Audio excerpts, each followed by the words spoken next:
Olá pessoal, a aula de hoje é sobre relatório final de pesquisa. Vamos falar um pouco sobre a parte burocrática de realizar pesquisa no Brasil. O relatório final de pesquisa é um documento onde o responsável técnico, que em geral é geólogo, informa os dados obtidos durante a fase da pesquisa, informando a Agência Nacional da Mineração, antigo DNPM, Departamento Nacional de Pesquisa Mineral, que recentemente se tornou agência. O relatório final de pesquisa é um documento obrigatório, mesmo quando a pesquisa não descobre nada, não descobre nenhuma ocorrência economicamente viável.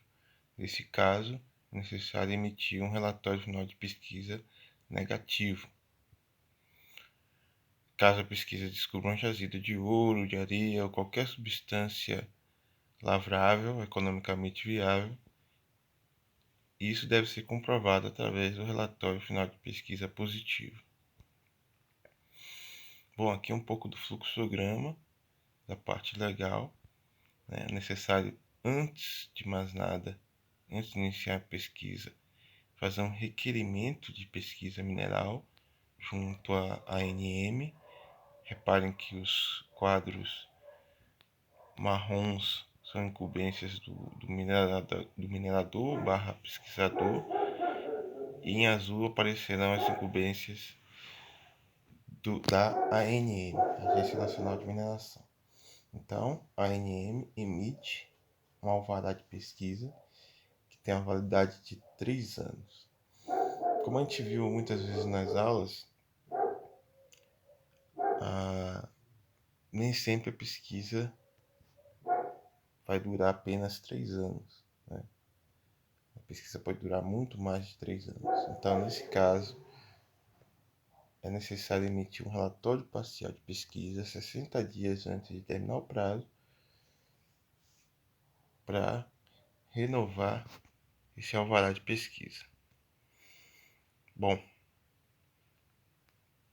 emitido o alvará de pesquisa, é feita a pesquisa durante esses 3 anos ou mais, e ao final é emitido o relatório final de pesquisa. Esse relatório aprovado pela ANM, é necessário apresentar o plano de aproveitamento econômico para só então adquirir e apresentar as licenças ambientais, a chamada LI, para então conseguir a concessão de lavra, que é a autorização formal para extração de alguma substância mineral do subsolo brasileiro. Bom, no Código da Mineração existem algumas definições importantes. Por exemplo, considera-se jazida toda a massa individualizada de substância mineral aflorando a superfície ou existente no interior da terra que tenha valor econômico. Entende-se por pesquisa mineral a execução dos trabalhos necessários à identificação da jazida, sua avaliação e a determinação da execuibilidade do seu aproveitamento econômico.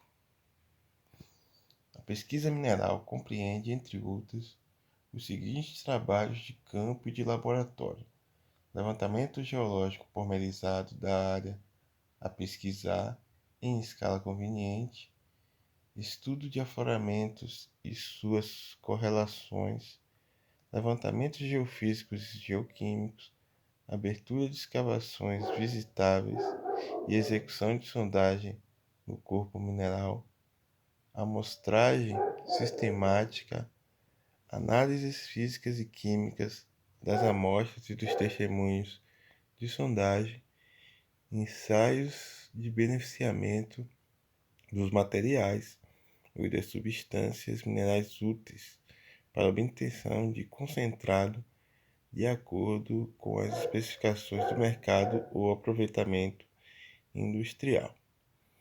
A definição da jazida resultará da coordenação, correlação e interpretação dos dados colhidos nos trabalhos executados e conduzirá uma medida das reservas e dos teores. A execuibilidade do aproveitamento econômico resultará da análise preliminar dos custos de produção, dos fretes e do mercado. Bom, então, as etapas da pesquisa mineral vão desde a exploração geológica de caráter regional, bastante amplo, na intenção de buscar os alvos, selecionar alvos. Isso a gente faz mapeamento geológico regional, geofísica aérea. Definidos os alvos primordiais, a gente faz a prospecção em superfície ou a pesquisa detalhada, já entrando com amostragem, sondagem, abertura de trincheiras.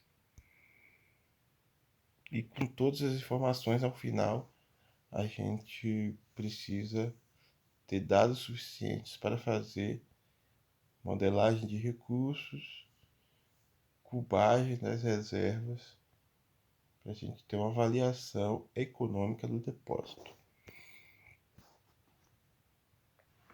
A escolha do método prospectivo baseia-se principalmente nas substâncias, técnicas que sejam aplicáveis àquela determinada substância a ser pesquisada, e isso fica a caráter do responsável técnico, normalmente geólogos. E também vai estar condicionado ao poder de investimento do investidor. Normalmente, que é de praxe, um mapeamento geológico, a amostragem de superfície, que são técnicas extremamente baratas. Eu coloquei aqui alguns exemplos de técnicas de pesquisa, como sensoriamento remoto, a partir de estudo de imagens de satélite, levantamento topográfico do terreno, prospecção geofísica, que já é um pouco mais caro. Algumas técnicas são mais acessíveis, como magnetometria, gravimetria, o mapeamento geológico, a investigação em subsuperfície através de sondagem e a prospecção geoquímica. São as principais técnicas que abrangem vários tipos de depósitos. A elaboração do relatório final de pesquisa faz parte do processo de obtenção da concessão de lavra dentro do processo administrativo da Agência Nacional de Mineração. O Plano de Aproveitamento Econômico, o PAE, é um dos documentos que compõe o requerimento de lavra e sua obrigatoriedade é estabelecida no artigo 38 do Código de Mineração. Esse documento deve ser elaborado e assinado por um técnico legalmente habilitado e ser acompanhado pela respectiva anotação de responsabilidade técnica, que é um documento emitido por profissionais que são certificados pelo Conselho Regional de Engenharia e Arquitetura, o CREA, onde também estão filiados os geólogos. O projeto constante no PAI deverá estar compatível com todos os dados da aprovação do relatório final de pesquisa, em especial reserva, substância e município. O novo Código de Mineração, Decreto Federal de 12 de junho de 2018, publicado no Diário Oficial de 13 de junho de 2018, contém algumas menções e alterações relevantes que estão destacadas nos textos abaixo. Para fins dispostos nesse decreto, considera-se pesquisa mineral a execução dos trabalhos necessários para a definição das jazidas, avaliação e determinação da execuibilidade do seu aproveitamento econômico. Considera-se reserva mineral a porção do depósito mineral a partir da qual um ou mais bens minerais podem ser técnica e economicamente aproveitados. A execuibilidade do aproveitamento econômico objeto do relatório final de pesquisa que se refere ao artigo 25, decorrerá do estudo econômico preliminar do empreendimento mineiro baseado nos custos de produção, fretes e do mercado, nos recursos medidos indicados no plano conceitual da mina e nos fatores modificadores disponíveis ou considerados à época da elaboração do relatório com base no fluxo de caixa simplificado do futuro empreendimento, conforme definido e disciplinado na resolução da ANM. Realizada a pesquisa e apresentado o relatório final, a que se refere ao artigo 25, a Agência Nacional de Mineração verificará sua exatidão e, à vista de parecer conclusivo, proferirá o despacho de aprovação do relatório quando ficar demonstrada a existência de jazida aproveitável técnica e economicamente. Então, a finalidade do relatório final de pesquisa vai além da pesquisa geológica. É isso que a gente precisa destacar. Precisa ter a viabilidade econômica já considerada nesse relatório. E para isso a gente precisa considerar os fatores modificadores. Então, esses principais fatores modificadores estão método de lavra aplicável, metalurgia, foi feito estudo de metalurgia, de como separar a substância útil do minério, infraestrutura da região e do local, a economicidade calculada já com fluxo de caixa prévio, as condições de mercado, de venda do produto, aspectos legais, ambientais, sociais e governamentais. São exemplos de fatores modificadores.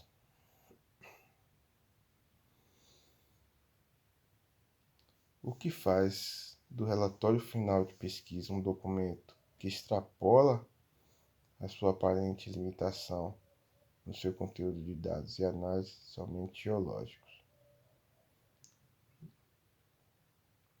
Por vezes existem situações que os dados obtidos não são suficientes para comprovar a existência de uma jazida mineral, mas o minerador tem interesse em prosseguir com a pesquisa a fim de delimitá-la. Nesse caso, é imprescindível a entrega de um relatório parcial que tem que ser entregue no prazo máximo de 60 dias antes do vencimento dos 3 anos.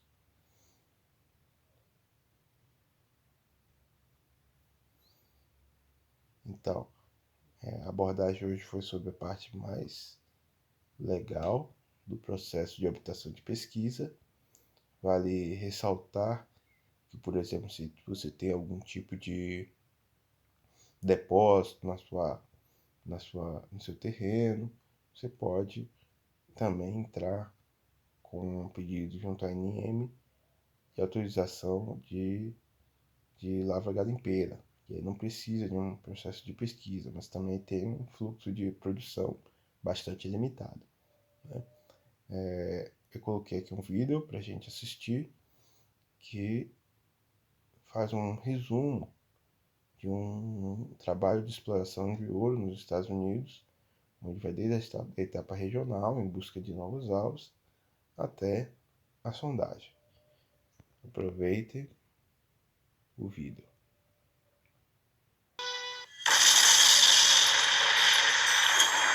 Ao longo da história, mais de 140 mil toneladas de ouro foram descobertas pelo homem. E quase um décimo disso foi encontrado na Califórnia e em Nevada, no valor total de 280 bilhões de dólares. Ninguém sabe ao certo quanto resta. Não há razão nenhuma para não supor que existe a mesma quantidade de ouro já minerado no passado. Mas geólogos, garimpeiros e exploradores já encontraram o ouro fácil.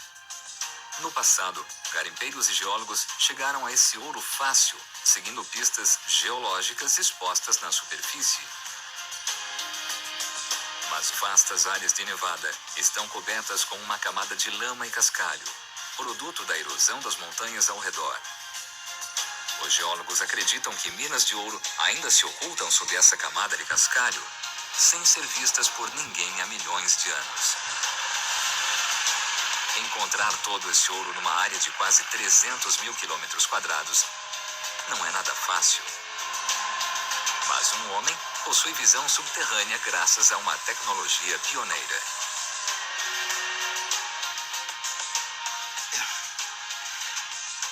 Existe ouro nas colinas ao meu redor? E tenho motivos para acreditar que existe ouro nas rochas, aqui embaixo, mas preciso enxergar através da areia e do cascalho. E acho que esse equipamento aqui vai me ajudar bastante nessa tarefa.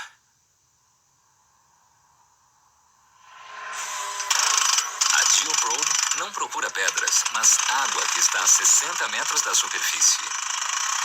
É essa água subterrânea que pode levar à descoberta do ouro oculto em Nevada. Se houver um depósito de ouro oculto sob a areia e o cascalho, a água subterrânea interage com ele e ele expõe as pistas. A água absorve vestígios de metal associados ao ouro. Pistas que guiarão Rhodes até o esconderijo do depósito de ouro sob a superfície.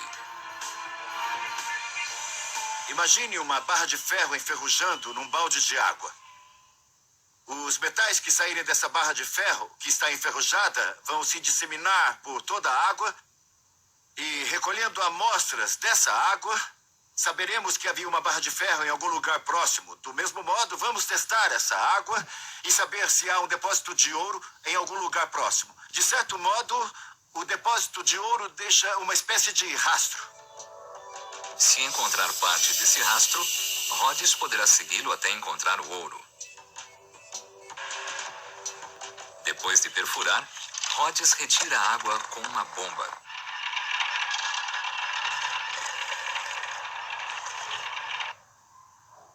Pronto, acho que já tenho bastante. Eu acho que nesse balde de água lamacenta encontraremos algumas pistas. Essa não é uma caminhonete qualquer. É um moderno laboratório móvel. Rhodes mede a presença de metais na água. E os sinais aqui são especialmente fortes. Aqui está indicando que há muito mais vestígios de metais. Arsênico, antimônio, mercúrio, cobre, chumbo e zinco são metais frequentemente associados a depósitos de ouro e parece que aqui nós estamos indo na direção certa. Da mesma maneira que os pioneiros procuraram ouro nas montanhas, Rhodes segue a pista dos metais concentrados na água subterrânea. É como se fosse uma brincadeira de esconde-esconde. Às vezes esquenta, às vezes esfria, mas é uma ciência. A rede se estreita em torno do depósito de ouro. Os sinais se intensificam nessa área de 10 quilômetros quadrados. Mas ainda é um terreno grande demais para começar a perfurar. Para estreitar o foco, Rhodes precisa literalmente enxergar dentro da terra. Este instrumento é um gravitômetro. Ele consegue medir a densidade das rochas debaixo da terra. Assim como há uma paisagem aqui no horizonte atrás de mim, há uma paisagem no leito de pedra embaixo de mim. Várias medições feitas pelo gravitômetro criam um mapa do tesouro do terreno oculto sob a superfície de cascalho.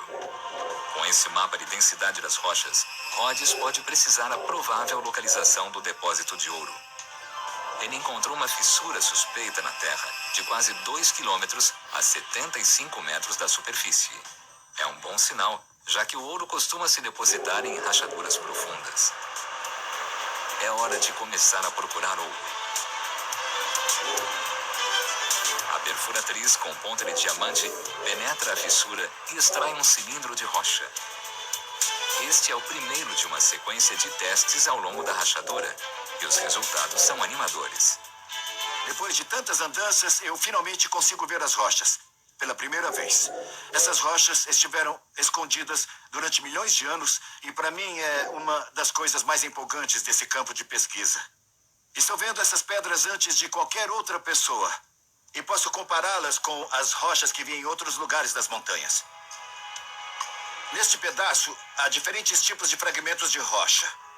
Alguns são quartzo e o quartzo indica a presença de ouro. Rhodes pode estar no limiar de uma grande descoberta, que pode aumentar sua marca de 850 toneladas de ouro encontradas até agora. Perfurar a terra, extrair uma amostra que contém ouro e perceber que eu consegui. Dá um sentimento de ligação com os pioneiros. É o mesmo espírito do Velho Oeste. É emocionante. São geólogos pioneiros como Rhodes que encontrarão o que resta do ouro americano. Cientistas e garimpeiros que investigaram como o ouro se concentra na terra descobriram ouro em meio à areia preta, evidência de que os rios concentram ouro em suas curvas internas. Camadas paralelas de rocha fragmentada e alterada, prova de que um fluido contendo ouro brotou das montanhas da Califórnia. Afloramentos de camadas multicoloridas, sinais de que fontes de água quente produziram veios de ouro e quartzo em Nevada. E minério esponjoso de ouro mostra que um ácido deixou minúsculas partículas de ouro na rocha. A Terra não entrega facilmente seus tesouros. O irresistível desejo humano de encontrar ouro é a força por trás do desenvolvimento da geologia. Investigar como o ouro se concentrou no mundo todo não é uma busca restrita à mineração.